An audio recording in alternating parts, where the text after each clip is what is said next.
Hello friends, welcome classes. आज हम 2024-25 में गेस पेपर करने वाले हैं जो 2024-25 में पूछे जा सकते हैं।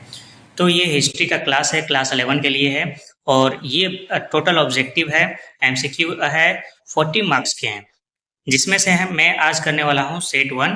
पहला सेट है ये और टोटल हम लोग 4 सेट करने वाले हैं इसके। तो ये पहला सेट है, बाकी का 3 सेट हमारा होगा 2022, 2023 और 2024 में जो एग्जाम में पूछे गए हैं वो सारे हम लोग करने वाले हैं। तो पहला आज सेट हमने करने वाले हैं। पहला सेट का जो क्वेश्चन है, पहला क्वेश्चन है वो हमारा है, इतिहास का पिता किसे माना जाता था।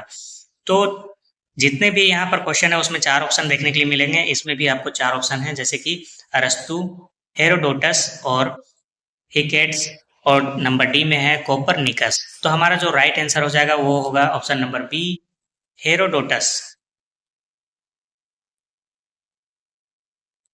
देखो, आपको चारों सेट देखना है, चारों जितने भी चारों करवाने वाला हूँ वो चारों सेट आपको देखना है। और एग्जाम में आप अगर चारों सेट देख के जाते हैं तो आपका हिस्ट्री का इजीली आपका एग्जाम निकल जाएगा। तो चलिए आज का दूसरा क्वेश्चन हम देखते हैं। दूसरा क्वेश्चन में पूछ रहा है, मेसोपोटामिया किन 2 नदियों के बीच स्थित था। तो वो 2 नदी था, वो था अपना दजला और फरात। क्या था? दजला और फरात, ऑप्शन नंबर बी।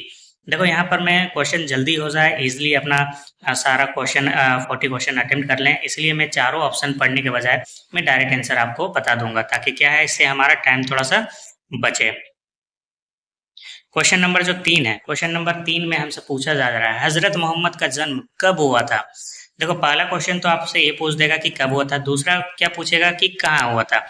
तो पहला का आंसर हो जाएगा अपना ऑप्शन नंबर सी, 570 ईस्वी में। कब हुआ था? 570 ईस्वी में। अब कहाँ हुआ था इसका आप कमेंट करके मुझे बताएंगे कि कहाँ हुआ था हजरत मोहम्मद का जन्म। क्वेश्चन नंबर 4 देखते हैं, क्योंकि क्वेश्चन नंबर 4 जो हमसे पूछ रहा है वो है, सामंतवाद में समाज कितने वर्गों में विभक्त था। तो वो 3 वर्ग में था। वो 3 वर्ग कौन कौन से थे ये भी आप मुझे कमेंट करके बताएंगे। क्वेश्चन नंबर 5, किसने ईसाई धर्म को रोम का राष्ट्रीय धर्म बनाया था।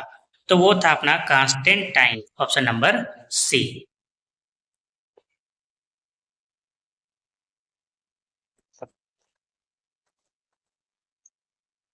अब आते हैं क्वेश्चन नंबर 6 की तरफ। क्वेश्चन नंबर 6 हमसे पूछ रहा है, मेसोपोटामिया सभ्यता की प्रथम ज्ञात लिपि कौन सी थी। तो वो ज्ञात लिपि थी कीलाक्षर लिपि, option number C. Question number 7, लोड के घर को क्या कहा जाता है। देखो, लोड के घर को यहाँ पर जब हमारे ऑप्शन देखने के लिए मिलते हैं तो पहला ऑप्शन क्या है?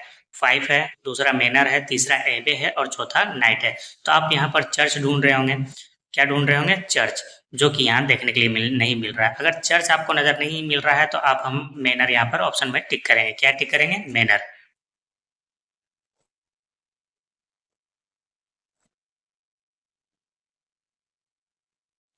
क्वेश्चन नंबर 8, पैगंबर मोहम्मद का जन्म कहाँ हुआ था। तो ये सवाल मैंने आपसे पूछा था, तो इसको कमेंट करके बताना है। देखो, यहाँ 2 चीज में लोग कंफ्यूज होते हैं, मक्का और मदीना में। तो आपको बताना है कि मक्का मदीना में से उनका जन्म कहाँ हुआ था। तो ये 2 अपना क्या हो जाएगा? रॉन्ग हो जाएगा। ये दोनों में आपको बताना है कि कहाँ हुआ था। तो ये कमेंट करके आपको बताना है। क्वेश्चन नंबर 9 की तरफ पढ़ते हैं हम। क्वेश्चन नंबर 9 जो पूछ रहा है हमसे, वो पूछ रहा है उर नगर कहाँ था। तो उर नगर जो था वो अपना दक्षिणी मेसोपोटामिया में था। कहाँ था? दक्षिणी मेसोपोटामिया में। क्वेश्चन नंबर 10, मेसोपोटामिया शब्द की उत्पत्ति किससे हुई थी। तो यूनानी भाषा से मेसोपोटामिया शब्द की उत्पत्ति हुई थी। किससे हुई थी? यूनानी भाषा से, option number A. Question number 11, देखो जो क्वेश्चन नंबर 11 है, पहला खलीफा कौन थे। तो वो पहला खलीफा थे अबू बकर थे। कौन थे? अबू बकर। तो ये अक्सर पूछे जाने वाला क्वेश्चन है कि पहला खलीफा कौन था। तो इसे अपने दिमाग में हमेशा के लिए बैठा लेना। क्वेश्चन नंबर 12 की ओर बढ़ते हैं। क्वेश्चन नंबर 12 जो हमसे पूछ रहा है, मध्यकालीन यूरोपीय समाज में पादरी किस वर्ग के अंतर्गत आते थे। तो वो पहला वर्ग में आते थे, प्रथम, ऑप्शन नंबर ए। रेनेसा शब्द किस भाषा से लिया गया है। तो जो रेनेसा शब्द है वो फ्रांसीसी भाषा से लिया गया है। किससे? फ्रांसीसी भाषा से। क्वेश्चन नंबर 14, क्वेश्चन नंबर 14, किसे धातु कर्म में क्रांति लाने का श्रेय दिया जाता है। तो अब्राहम डर्बी को धातु कर्म में क्रांति लाने का श्रेय दिया जाता है? Option number C.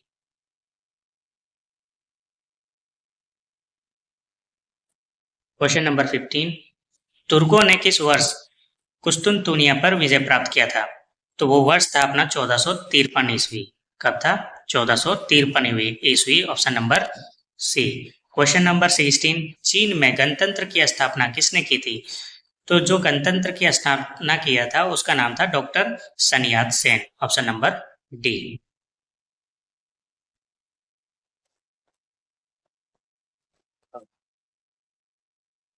Question number 17, भिक्षु का जीवन अपनाने वाली स्त्री को क्या कहा जाता था? देखो, अभी भी भिक्षु का जो जीवन अपनाता है उसको भी अभी भी क्या कहा जाता है? जो पहले कहा जाता था नन, अभी भी हम नन ही बोलते हैं। तो आप कमेंट करके मुझे ये बताएं कि नन आप कहाँ पर सुने थे पहली बार और साथ में कहाँ पाया जाता है?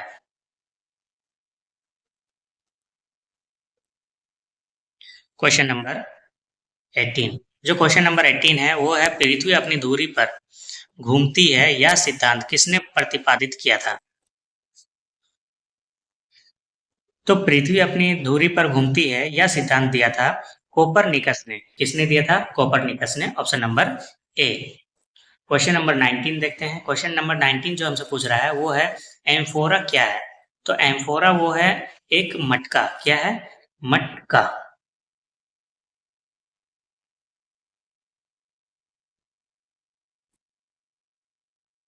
क्वेश्चन नंबर 20, विश्व प्रसिद्ध चित्र मोनालिसा किस चित्रकार की प्रमुख रचना है?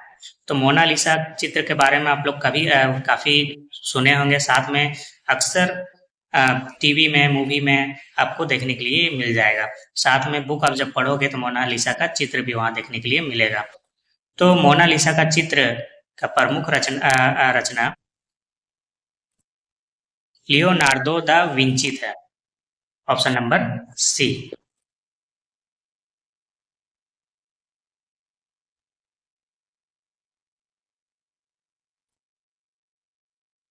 क्वेश्चन नंबर 21, दीप पाइटा किसकी कृति है? तो दीप पाइटा माइकल एंजेलो का कृति है। Option number D.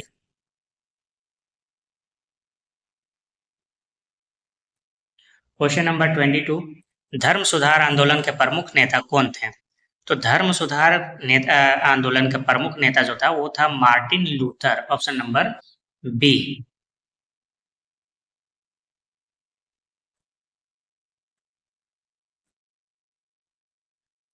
Question number 23, विश्व में आरावाक समुदाय की जनजाति कहाँ रहती थी?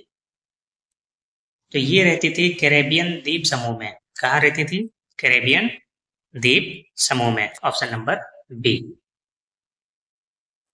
क्वेश्चन नंबर 24, औद्योगिक क्रांति किस देश में आरंभ हुई थी? तो औद्योगिक क्रांति जो थी वो इंग्लैंड से आरंभ हुआ था। कहाँ से हुआ था? इंग्लैंड से। क्वेश्चन नंबर 25 में देखते हैं कि क्या पूछा जा रहा है। 25 में जो हमसे पूछ रहा है वो है चीनी क्रांति कब हुई थी? तो चीनी क्रांति हुई थी 1911 ईस्वी में। कब हुई थी? 1911 ईस्वी में। क्वेश्चन नंबर 26, ऑस्ट्रेलिया दिवस कब मनाया जाता है? ऑस्ट्रेलिया दिवस 26 जनवरी को मनाया जाता है। कब मनाया जाता है? 26 जनवरी को। देखो, कमेंट करके मुझे ये बताना कि ऑस्ट्रेलिया दिवस कब से मनाया जाता था, स्टार्टिंग कब हुआ था। क्वेश्चन नंबर 27 की ओर बढ़ते हैं। क्वेश्चन नंबर 27 जो हमसे पूछ रहा है वो है टोक्यो का पुराना नाम क्या था? तो टोक्यो का पुराना नाम था एदो। क्या था? एदो। Option number A. Question number 28, सर्वप्रथम राष्ट्रीय बैंक की स्थापना कहाँ हुई थी? देखो, साथ में मुझे कमेंट करके ये बताना कि पटना का पुराना नाम क्या था।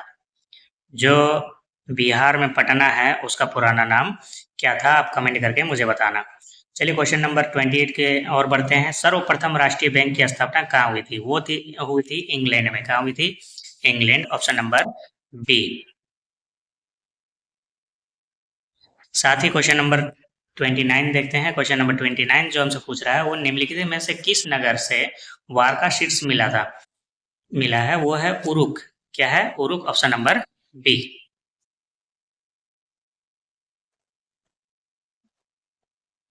देखो इसके बाद जो हम लोग लाने वाले हैं वो है एग्जाम में जो पूछा गया है 2024 में वो करने वाले हैं। 2024 के बाद हम लोग 2023 में जाएंगे, फिर 2022 के प्रीवियस ईयर पेपर का हम लोग रिवीजन करेंगे कि क्या, और जितने भी इम्पोर्टेंट है वो सारे हम उसी में कवर करेंगे। क्वेश्चन नंबर 30 देखते हैं, मंगोलिया का राष्ट्रीय नायक किन्हें कहा जाता है?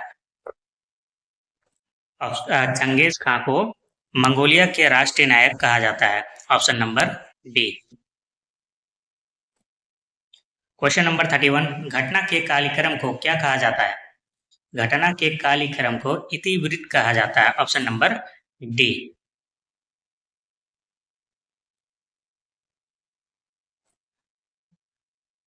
क्वेश्चन नंबर 32, रोमन साम्राज्य के प्रसिद्ध चिकित्सक कौन थे? तो रोमन साम्राज्य के जो प्रसिद्ध चिकित्सक थे वो थे गैलन। कौन थे? Gallon. Option number D. Question number 33, दजला एवं फरात नदी किस समुद्र में गिरती है? दजला और फरात जो नदी है वो अपना फारस की खाड़ी में गिरती है। कहाँ गिरती है? फारस की खाड़ी में। Option number B.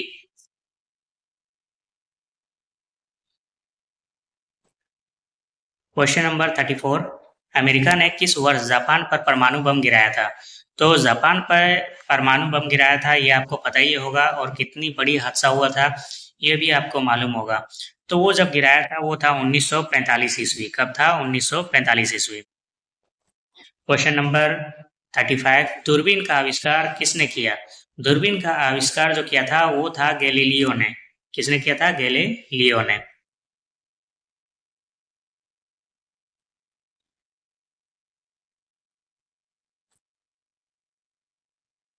Question number 36, जिस काल की कुछ लिखित जानकारी नहीं है उसे क्या कहा जाता है? देखो जिस काल की अगर कुछ लिखित जानकारी नहीं है तो उसे हम लोग बोलते हैं प्राग ऐतिहासिक काल। क्या बोलते हैं? प्राग ऐतिहासिक काल। Option number A.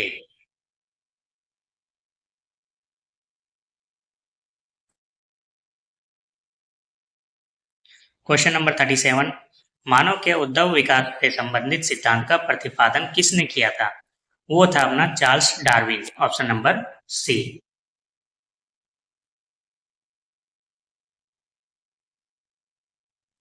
Question number 38 की ओर बढ़ते हैं। क्वेश्चन नंबर 38 जो हमसे पूछ रहा है वो है, सोसाइटी ऑफ जीसस की स्थापना किसने की थी? संत तो सोसाइटी ऑफ जीसस की स्थापना संत इग्नियस लोयोला ने की थी। किसने की थी? संत Ignatius Loyola. Option number C. Question number 39 की ओर बढ़ते हैं। क्वेश्चन नंबर 39 जो पूछ रहा है हमसे वो पूछ रहा है कि किस देश का नाम एक पेड़ के नाम पर रखा गया है? वो है ब्राजील। क्या है? अपना ब्राजील, जो एक पेड़ के नाम पे रखा गया है।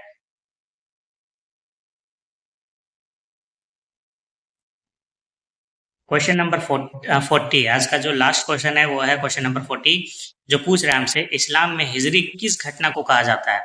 तो इस्लाम में जो हिजरी है वो पैगंबर मोहम्मद के मक्के से मदीना जाने को कहा गया है। Option number D. पैगंबर मोहम्मद के मक्का से मदीना जाने को हिजरी कहा गया है। तो आज का क्वेश्चन टोटल हमारा खत्म हुआ है। इसके बाद हम लोग 2024 का सेट करने वाले हैं प्रीवियस एग्जाम के साथ में। चैप्टर वाइज मैंने जितने भी क्वेश्चन है टॉपिक के हिसाब से मैंने अपलोड किया है, और जो बाकी है वो भी मैं करने वाला हूँ जल्द। तो हमारे चैनल से आप जुड़े रहें। Thanks for watching.